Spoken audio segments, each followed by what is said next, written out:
Hello and welcome to Ask the Kabbalist. With me, as always, ready to answer all your questions, Kabbalist Dr. Laitman. Hello all. The first question we'll start with is a text question. This is coming from Lisa from Kentucky. And she writes this. I read an article in the National Geographic saying that in the year 1830, there were 1 billion people on the planet. Today, there are 7 billion people, and 1 billion is the number of people who go hungry every day. So in 2045, the projected population is 9 billion people, and the question that the article raised was, how will we feed all those people?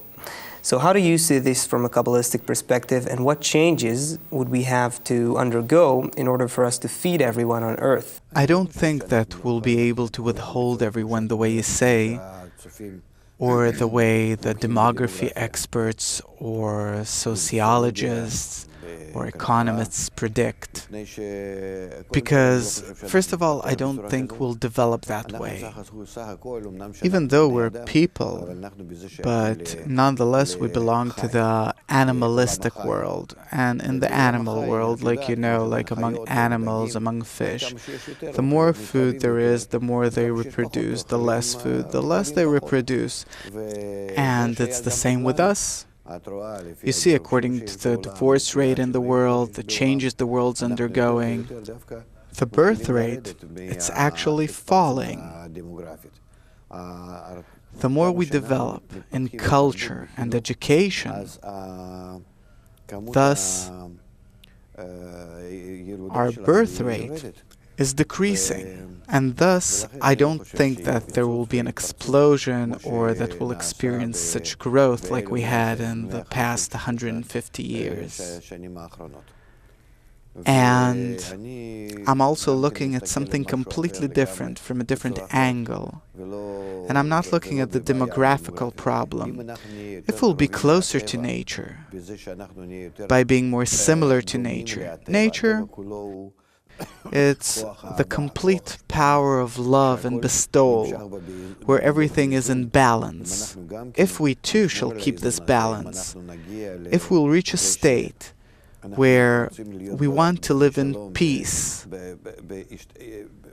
in consideration, then we will reach a state where Earth will bear plentiful fruit, and we too, as a result of the nice and good attitude towards each other, will be able to divide it such that no one will starve or go hungry, and no one will want more than he needs in order to survive. And then we will be satisfied with everything, and we won't have to ever calculate how many billions are we. There will be place for everyone. First, you're saying that you're seeing a completely different scenario. So in 40 years from now, you're not seeing 9 billion people on the planet. No. What I'm saying is that, according to the current tendency, we've stopped growing. We see that on the northern hemisphere, we have a decline, a decrease in population. Europe, Russia, Northern America, Canada. We see it even though there is vast immigration into all those areas. Even though many people come from the south, meaning from Asia, from Africa, from South America, from Asia, Africa, to Europe and Russia, and we see nonetheless that those that come to the north, they don't really increase the population. They too become kind of modest in their reproduction. And they too, the more they accept the whole modern custom of the cultural and industrial development, we see that also amongst them, the birth rate is falling. First you mentioned the immigration process. I also read an interesting article that says that in terms of space, there isn't no problem on the planet. And actually, even 9 billion people could be on just Texas. You could put them there without any problem. up to 200 billion people. Earth can withhold. There are even such calculations. The problem is, how do we treat nature? Are we destroying nature like it happens with that oil spill in the Gulf of Mexico? Or we're destroying it by different things, or we really cut down trees. In short, there's a big problem with our attitude towards nature. What changes would we have to undergo in order to feed everyone? Because obviously the problem, as you're saying, is... No, that's impossible. You can't do it that way. We can't have changes in politics, demographics, geography, nothing of the sort. We have to change the relations, the attitude between us, and all the rest of the changes, the way we'll arrange the new society, will be a result of the relations between us, which will be in correspondence with nature. All in all, we have to achieve balance with nature, where we consider each other on the human level, where we consider each other as if we're one family, and not as if, because that's how we truly are. Because life, these days, open up our eyes and we see that we're in a global world, in an integral connection with each other. And correspondingly, we have to see, where are we in this whole picture? If nature explains to us that we're all interconnected and the kind of connection is a bad one, and we have to have a good kind of connection to truly achieve love amongst us, so we have to understand that if we do not meet that law of nature, as a result, we'll have all our problems and troubles, and it won't help us to come to greater achievements in economics and in the financial system, or in growing fruits, vegetables, meat, and so on. It won't help. Nonetheless, we'll invert it as a result of our nature into even more harmful networks. Okay, you mentioned the economic system as well. There's a video question here that is coming from Guillaume from France, and it has to do with that. Perhaps we'll move on to that video question from Guillaume from France, and then we'll continue talking about the subject. My name is Guillaume, I'm from France, and my question is, do you think that Europeans will actually get a political system that is as strong as the American one and behave as a single country someday? Thank you. I don't think that it's going in a good direction, neither in Europe and, by the way, nor in America. I don't think that if the Americans will pursue the same direction they're in now, they'll be able to keep their states united, connected. And you see how each one of them, both in Europe and also in America, are starting to behave in a protectionist way, isolating themselves, where no one cares about what happens with others and no one wants to consider others. Everyone has a very narrow and short vision and can't see a bit further. That's our developing ego pushing us, so that we'll acknowledge its evil as quickly as possible and change direction, that we'll try to consider each other, for us to start thinking globally, where around Earth we're all interconnected, we're all inside nature, we're not above nature, and we have to do what nature dictates and not what we feel like, according to our evil nature, according to our ego. Thus, the way things are developing now, I don't think that we'll reach something good, in a good way, neither in Europe in the common market or in the common culture they have in Europe, will reach such an outbreak of hate that it might reach a third world war. And also in America, we can see it, and in Russia, everywhere actually, that the ego, when it breaks out, it brings to separation, and even one country will divide into many countries. And in America, we see that there are many states there, and everything there is ready for separation. And also in Europe, everything's ready for separation, also in Russia, everywhere. Those are plenty of nations connected together. What for? Neither common culture nor education or anything. They can separate, and that's that. The law of hate that distances us from each other, it works such that we'll separate from one another. It's like, I had a friend, as if we all live together, we share everything. Afterwards, something happened. Then he already has his corner, I have my corner. Then we divide the apartment, we drift further away. He goes one place, I go to another place. The distance or the proximity between us, it is defined according to the inner distance or proximity, and it influences the physical realm. And thus, we have to see our inner corrections. That's what we have to do. And let's hope that we'll understand it. But that is the only thing upon which what happens in Europe or in America depends on, or in the whole world. Today in the world, we have something like 170 countries. You'll have much more, 400 or 500 countries, and that won't be enough. You see that people are distancing from each other. They can't keep families together. The children with the parents can't stay together. Couples are divorcing. Each one needs a separate room, a separate apartment. A person wants everything of his own, no one to bother or bug him. You see that still there are such countries where everyone's together in a clan. I see a truck and 200 people get on it and they all drive to work.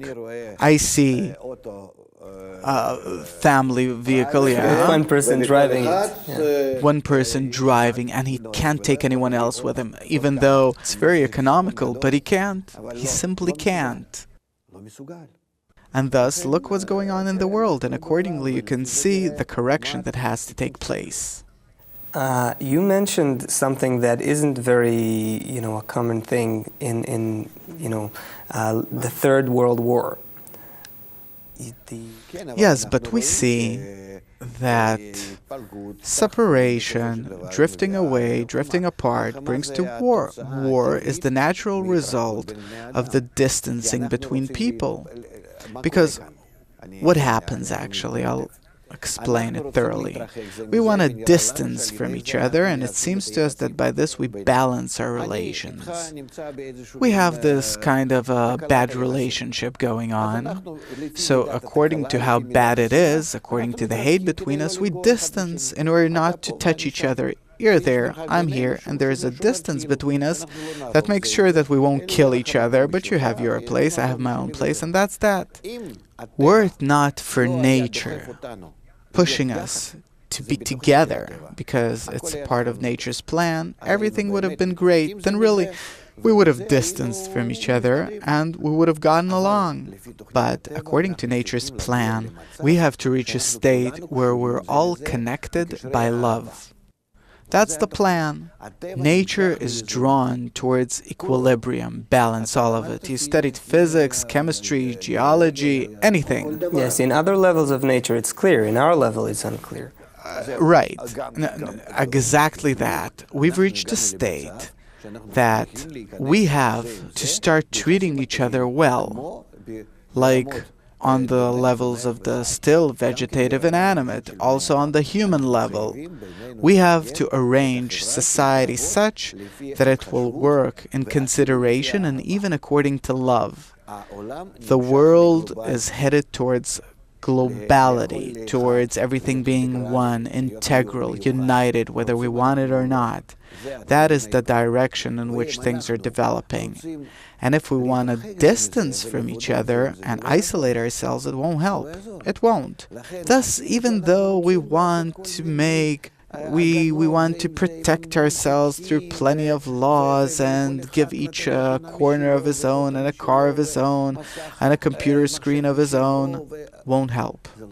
Nature is stronger and will prevail. Well, why does nature want us to become one? What's in it for nature? Why is it in nature? That's its plan. That's the Why? plan, to bring everyone to unification. But I'm good where I am. It extends from, I don't want to get into the wisdom of Kabbalah and the thought of creation, but I'm telling you, we see this law in nature. Why even go further? Why even go deeper in? We see that that's the law. If it's the law, then you can say whatever you want. Of course, I can bring you proof from the upper world, from the wisdom of Kabbalah and so on, but why? Even without it, we see this direction. If so, then that's enough. For sure, we have to go with it, and to the extent that we won't, we'll reach a certain degree of our oppositeness to nature, and that degree will burst out between us as war, and that's what happened in the past. How do you prevent a war? How do we start a different direction? Only correction. Only correction between us. Isolation won't help. Nature is stronger, and it will bring us together. It will push us together to be included in a single place. We have to relate to it very seriously, scientifically, in a simple manner, that this is the purpose of creation, this is the purpose of nature. We see a clear direction. If we go with it, we'll benefit. If we don't, we'll lose big time, and it's a shame. Okay. We have a question here that perhaps touches upon love as well, but from a more perspective that has to do between in relationships. The question is from Dan. He's from Sherrill, New York, and he's asking whether people invented the whole idea of marriage and family, or was it the nature or the creator who created this institution of marriage? Like, is it something, I'm assuming that he's asking because today it's almost not happening correctly. True. In the past, there was a need to get married because a male and a female had to come together in order to have children. And through the children, and instinctively, they wanted to be together, to have a household. Without that, they can't survive.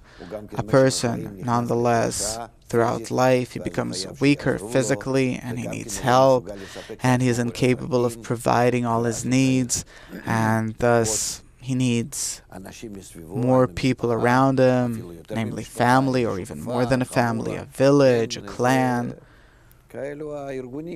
such kinds of organization. Thus, the instinct pushed people towards connecting with others.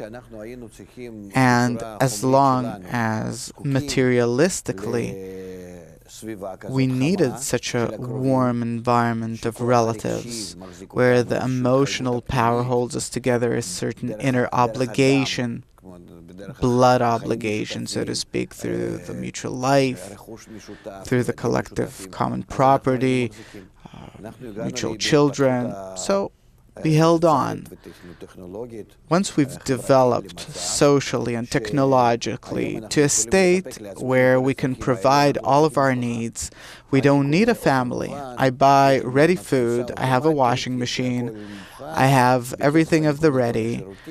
I can buy anything I need, any services. I have neither need for a family, for children, or for anything else. Besides, my ego grew to an extent to which I don't want to feel any obligation towards a wife or kids or anything else. I become more independent. I reject everyone. I can barely stand myself to bear other people. I don't want that. This is our nature. So there are two factors here that are aiding each other. It's technology and social life and everything that helps a person to be on his own and to provide for all his needs. Doctors, you can insure everything. I don't need anyone. Yeah. On the one hand, and on the other hand, my ego can't stand anyone close. I can't stand anyone next to me. That I'll have to do something to give up my ego for something or someone, and thus we have divorce. We have plenty of people that don't want to get into that obligation. Making a family. Why? I can make children anyhow. I can have a different spouse every day or change spouses several times throughout life. And I can make children, but I don't really feel a need for them or an obligation towards them. And also, they don't really need me. And with their increased ego, they try to run away from their parents as quickly as possible. We have to see how things are naturally developing, because that's nature. Now, what can we change here? Yeah, and what do you offer people? What do you suggest? To get married, not to get married, to not get into this mess to begin with? According to the wisdom of Kabbalah, nothing besides the correction of our ego will help. Otherwise, bit by bit, we'll simply finish humanity altogether. Because if the ego will grow ever more, then we'll distance from each other to an extent to which we'll be so opposed to one another, so opposed to the global and integral system, that there will be a kind of a paradox, a collision between the integral system, which is the whole of nature with all of its parts, and human society that's included of small, egoistic individualists that don't want to connect, and these two systems can't coexist. And then there will really be an explosion. It's interesting. I'm seeing, like, throughout this show today, from every question, we're analyzing every aspect of human life, and it seems like that ego is the cause of everything, whether it's the disintegration of the family unit, of countries, of economic systems, of political systems. You're showing how everything is caused by this same thing. So how don't we see it? Why isn't it that obvious to us? Because it's very painful to see. It obliges us to do things that are against our nature. How can I? I can do any external thing, but the ego is my innermost thing. It's my innermost quality. And I have to change that quality. If I could easily change it, then I would. Simply tell me, where can I buy some medicine in order to decrease my ego, to arrange it such that it will be good for me and good for everyone else? I'm even ready to pay something for it, but you can't. That's man's inner work that he has to make in order to reach equilibrium with nature. And why? And the wisdom of Kabbalah comes into the picture here and says, if you'll do it, you'll reach a different world. Your reward is that you open up an entire, whole, and perfect, eternal reality, something beyond this world. You unfold the part which is now hidden from you, concealed from you, that part of nature, and you discover that you have where to advance to. That life doesn't end here with your body, but you keep on living, and you can now discover wholeness and perfection. That's what we need. That's what we need to know. That's what we need to hear to be aware and of. thus the wisdom of Kabbalah unfolds itself, and we disseminate it in order to show people that we have where to go, that it's worthwhile treating our ego, so that upon it, by correcting it, we can rise to a different level of existence, where we reach freedom of the angel of death. Okay, our time is just up. Thank you very much, Dr. Laitman, for this new, hopeful, bright view on where we need to go. Thank you for sending all your questions. We'll see you in the next show. All the best.